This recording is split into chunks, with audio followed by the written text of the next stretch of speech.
আমি থিম ডেভেলপমেন্টের কোর্স ভবিষ্যতে নিয়ে আসবো, চেষ্টা করবো আপনাদের জন্য। তো এখন আমরা এইটাই দেখি আর কি। এখানে আমরা নতুন করে একটা মেনু তৈরি করতে চাই, তাহলে এখান থেকে অনেকগুলো আছে, যেমন যেগুলো ওখানে ছিল, এই যে অল, এটা হচ্ছে main menu, social menu, top menu, catalogue menu.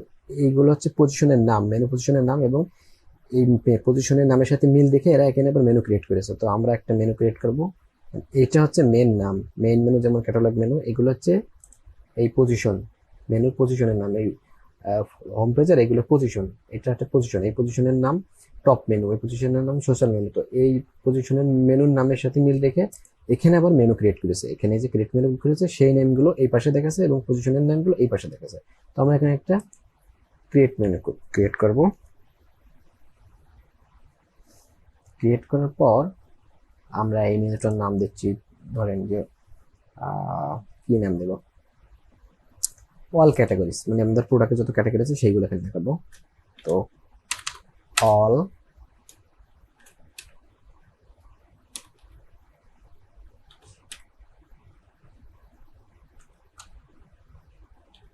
All categories. এখন যদি এখানে ক্রিয়েট মেনু ক্লিক করি, তো এই নামে আমাদের একটা মেনু ক্রিয়েট হয়ে যাবে, দেখেন।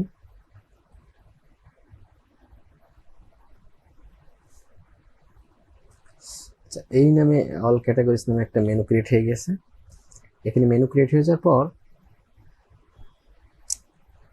ক্রিয়েট এ নিউ মেনু, এই create a new menu click করবেন না, কারণ এখানে ক্লিক করলে আবার এমন একটা মেনু ক্রিয়েট করতে পারবে। তো এখন আমরা যেটা করবো, এই মেনুতে কিন্তু কিছু নাই, দেখেন আগের মেনুগুলো কিন্তু এখানে আছে, জল product, social men menu, social menu, এই মেনুগুলো কিন্তু এখানে ক্রিয়েট করেছিল, এগুলো আছে।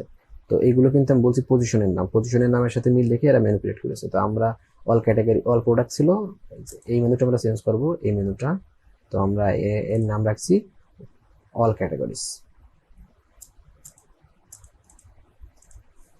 নাম রাখছি অল ক্যাটাগরিজ। তো এখন এখান থেকে দেখেন যে প্রোডাক্ট ক্যাটাগরিজ আছে। তো আপনাদের যদি প্রোডাক্ট ক্যাটাগরিজ না আসে, মানে ই-কমার্সের যত প্রোডাক্ট আছে ওই প্রোডাক্টগুলো একটা একটা ক্যাটাগরিতে আন্ডার থাকে, বা একটা প্রোডাক্ট বিভিন্ন ক্যাটাগরির আন্ডার থাকতে পারে, 5টা 7টা 2টা 3টা, ইচ্ছে আপনার প্রোডাক্টের ম্যাচিং করে আপনি ক্যাটাগরির সাথে রাখবেন। তো সেইগুলো আপনি এখানে মেনু হিসেবে দেখাতে পারবেন, সেই প্রোডাক্টের ক্যাটাগরিগুলো।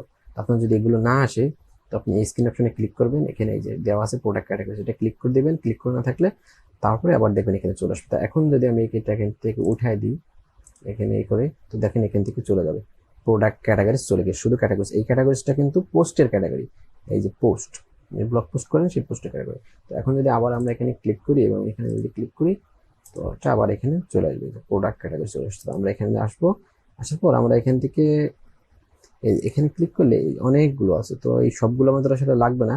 আমরা এই মোস্ট ইউজ যেগুলো, এগুলো ক্লিক করি, এটা এটা এটা, আপনি সবগুলো নিতে পারেন, ওখানে খারাপ লাগবে অনেক বেশি দিলে। তো আমি এই আইটেমগুলো নিচ্ছি। এই আইটেমগুলো নেওয়ার পর দেখেন এই যে আইটেমগুলো হচ্ছে। তো স্পটের পরে কি ছিল, মিক্স থেকে নেওয়া শুরু করছে, তাই না? মিক্সের আগে আরো দুটো আছে ফার্নিচার। আচ্ছা, ফার্নিচার তো এখানেও আছে। আচ্ছা, এই যে গ্লাস, এটা এটা নিই, আমরা এটা নিই। শুজ নেই, এটা এখানে নাই। স্পোর্ট আছে। আচ্ছা, এই যে ওয়াচটাও আছে। আচ্ছা, এই দুটো নিলাম, আর বেশি পপুলার আইটেমটা সবই আছে। আচ্ছা, ঠিক আছে। নেওয়ার পর আমি এইটাকে দেখাইতে চাচ্ছি ক্যাটালগ মেনু পজিশনে। তো এখানে ক্লিক করে দেবেন, দিয়ে সেভ মেনুতে ক্লিক করবেন।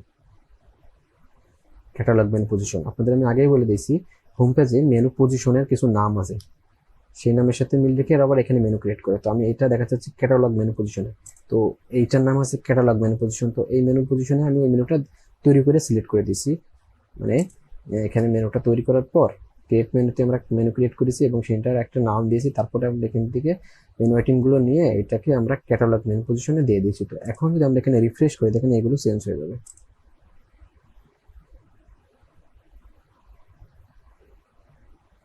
চেঞ্জ হয়ে গেছে। তো আপনারা এইভাবে এগুলো তৈরি করে নেবেন, সেম ভাবে আপনি এখানে তৈরি করতে পারবেন। আমি যদি ক্যাটাগরি নিয়ে আসছি, আপনি এখান থেকে যে পেজ নিয়ে আসতে পারবেন, পোস্ট, মানে আরো অন্যান্য কিছু অনেক কিছু নিয়ে আসতে পারবেন। তো আমি আর ওগুলো নিয়ে আসতেছি না। আচ্ছা, তারপরে এখানে এই যে ব্যানার, এটা আপনি কিভাবে চেঞ্জ করবেন, এটা স্লাইডার বলে ওরা। তো এই স্লাইডারটা আপনি কিভাবে চেঞ্জ করবেন, তারপরে এই যে এখানে যে প্রমোশনের জন্য 3টা ইমেজ আছে, এইগুলো আপনি কিভাবে চেঞ্জ করবেন, তো এইগুলো কিভাবে চেঞ্জ করবেন এগুলো আপনাকে জানতে হলে আমরা আবার দেখবো। চলেন কাস্টমাইজেশনে যাব। এখানে আসলাম, এখানে আসার পর আসলে এখানে যাওয়ার কোনো কাজ নেই, আপনি এটা কেটে দেন। আপনার যদি এমন থাকে, আমরা পূর্বের নাই ফিরে যাব, এখানে আসবো, একদম ব্যাকে চলে আসছি, সমস্যা নেই। তো আমরা এখান থেকে আবার কাস্টমাইজেশনে ক্লিক করে এটা আমরা কেটে দিচ্ছি। আমরা এখন দেখবো কিভাবে আমরা স্লাইডারের ইমেজগুলো চেঞ্জ করবো বা স্লাইডার কিভাবে আসছে এই বিষয়গুলো।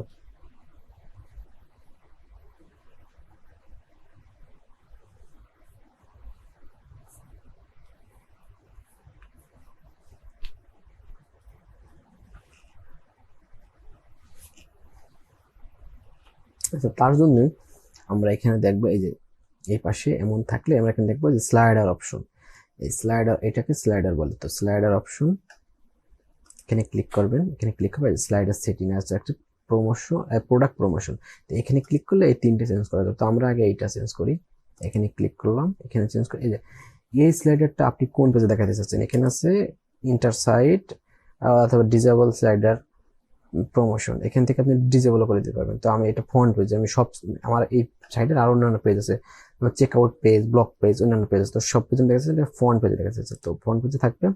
তারপর এটা কোন ক্যাটাগরি, এখানে যদি আমি ডিফল্ট ক্যাটাগরি রাখি, তাহলে আমি যেখানে পোস্ট করব, মানে আমি কোনো কিছু একটা পোস্ট করলে, যেমন এখানে এখানে আমি যখন কোনো কিছু পোস্ট করব, তো এর আগে আমরা হিমালয় থিম কাস্টমাইজেশন দেখেছি, ওই থিমে আপনি কোনো কিছু চেঞ্জ করতে চাইলে, স্লাইডারের চেঞ্জ করতে চাইলে, অথবা কোনো আরো অন্যান্য পোর্শন ছিল, পোর্টফোলিও, আওয়ার টিম, তো ওখানে একটা পেজ ক্রিয়েট করতাম আমরা, পেজ ক্রিয়েট করে পেজের একটা ফিচার ইমেজ দিতাম, এবং ওটা একটা টেমপ্লেট ছিল, এটা যদি পোর্টফোলিও টেমপ্লেটে দিতাম তাহলে পোর্টফোলিও দেখাতে হতো। এখানে এমন না, এখানে অনেকটা ওইরকম যে আপনি যদি এই পোস্টে ক্লিক করে একটি পোস্ট ক্রিয়েট করেন এবং পোস্টের একটি ফিচার ইমেজ দেন, এবং সেই ফিচার ইমেজ দেওয়ার পর আপনি ওই পোস্টারে একটা নির্দিষ্ট ক্যাটাগরিতে দিলে ওই ক্যাটাগরিটা এখানে চিনাই দিলে সেই ইমেজটা এখানে দেখাবে। তো আমি এখন দেখাচ্ছি যে যদি ডিফল্ট ক্যাটাগরি থাকে তাহলে পোস্ট থেকে পাবে, পোস্টে একটা স্লাইডার নামে একটা ক্যাটাগরি আছে, সেখান থেকে এই স্লাইডারগুলো পাচ্ছে। আর যদি আপনি এখানে থেকে এই প্রোডাক্ট ক্যাটাগরি দেন, তাহলে প্রোডাক্টের যে ইমেজ আমরা আপলোড করি, প্রোডাক্ট যখন আমরা আপলোড করি ইকমার্সে, সেখানে আমরা কিছু ইমেজ দিই, সেই ইমেজগুলো এখানে স্লাইডার করে দেখাবে। তো আমি এখন আরো সহজভাবে আপনাদের বোঝানোর জন্য, এবং এই যে এখানে স্লাইড, আর এই যে সেকেন্ড আর কি কত সেকেন্ড পর যাবে, ফেড করে রাখবে, এই যে ফেড করে রাখবে, এই যে ফেড করে রাখবে, এই যে ফেড করে রাখবে, এই যে এখন এইভাবে যাচ্ছে, তো তখন ফেড করে আসবে, ফেড দিলে। তো আমি স্লাইডে রাখছি, এইগুলো আপনার না বুঝলেও সমস্যা নেই, যেমন আছে তেমন থাক, তো বুঝার কিছু নাই এখানে কত সেকেন্ড পর যাবে আসবে, এই তেমন কিছু লেখালেখি তো করবে, এবং এটা কিভাবে চেঞ্জ করবে, এবং এটা কিভাবে চেঞ্জ করবে, এবং এটা কিভাবে চেঞ্জ করবে, এবং এটা আসলে কিভাবে ব্লক থেকে আসছে সেটা দেখবো, তাই না? তো এখানে একটা জিনিস মনে রাখেন, ইমেজটা ফন্ট, স্লাইডারটা ফন্ট পেজে দেখাচ্ছি, এবং এটা ডিফল্ট ক্যাটাগরি থাকলে পোস্ট করে থেকে আসবে, আমরা যে পোস্ট করবো সেই পোস্ট থেকে আসবে আর কি। এবং পোস্টের ক্যাটাগরি থাকে, তো পোস্টের স্ট্যান্ডার্ডে একটা পোস্ট করা আছে, তো সেই পোস্টের ইমেজটা এখানে আসছে। তো চলো আমরা দেখে নিই। আমরা যদি এখন এখানে একটা রিফ্রেশ দিই, রিফ্রেশ দেওয়ার পর আমরা যদি এই ইমেজটার পর একটা ক্লিক করি, এখানে মাঝখানে রেখে একটা ক্লিক করি, দেখেন কি হয়। আচ্ছা, চলে আসলে সমস্যা নেই, ক্লিক তো করেই ফেলেছি আগে। তো এবার দেখেন এখানে কি আছে, লাক্সারি কালেকশন, তাই না? তো লাক্সারি কালেকশনটা আপনি কপি করবেন, আপনার যদি ওই পোস্টে অনেক পোস্ট থাকে, এটা কপি করেন, এই নামে অবশ্যই একটা পোস্ট করা আছে, এবং এই পোস্টটি এই যে স্লাইডার দেখছেন, এই স্লাইডার ক্যাটাগরির আন্ডার আছে, মানে পোস্টে একটা স্লাইডার ক্যাটাগরি আছে। তো আমরা এখন যদি পোস্টে আসি, আরো যে 3টা দেখছেন, আচ্ছা এখানে না, আচ্ছা দেখুন দেখাচ্ছি, আমি পোস্টে আসি,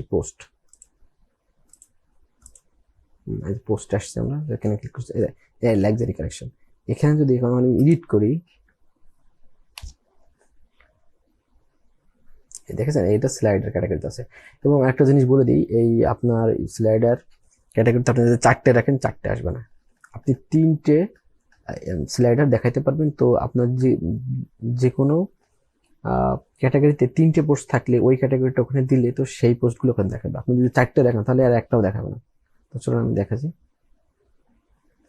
তো এখন এখান থেকে পোস্টে রাখবেন, আপনার যদি এরকম না আসে তো এখানে ক্লিক করবেন, এটা ক্লিক করলে এমন ফাঁকা থাকে, বা এখানে ক্লিক করলে এখানে চলে আসবে। তো এখানে আসার পর আপনি যে ফিচার ইমেজ আছে এই ইমেজটা যদি আপনি এখান থেকে চেঞ্জ করে দেন, দেখেন ওখানেও চেঞ্জ হয়ে যাবে। তো আমি চেঞ্জ করে দেখাচ্ছি, লোড নিচ্ছে। ধরুন আমি এটা দিলাম, এরপর এটা দিলাম, তারপর আপডেট দিয়ে এখন আমরা যদি আমাদের সাইটটা ভিজিট করি, তো দেখবেন ওইটা নাই যেটা আমরা চেঞ্জ করলাম। এই যে এখন এখানে এটা চলে এসেছে আগেরটা, তো আগের ওই ইমেজটা দেখেন নাই, যে ইমেজটা এখানে ছিল ইকুয়াল লাক্সারি কালেকশন, এটা এখন আর নাই। এবং এখানেও যদি আমরা রিফ্রেশ দিই, দেখেন এখানে ওই বোতলটা চলে আসবে, কারণ আমরা ইমেজের ফিচার ইমেজ চেঞ্জ করে দিয়েছি। তো এই ফিচার ইমেজগুলো আসলে স্লাইডার হিসেবে দেখাই।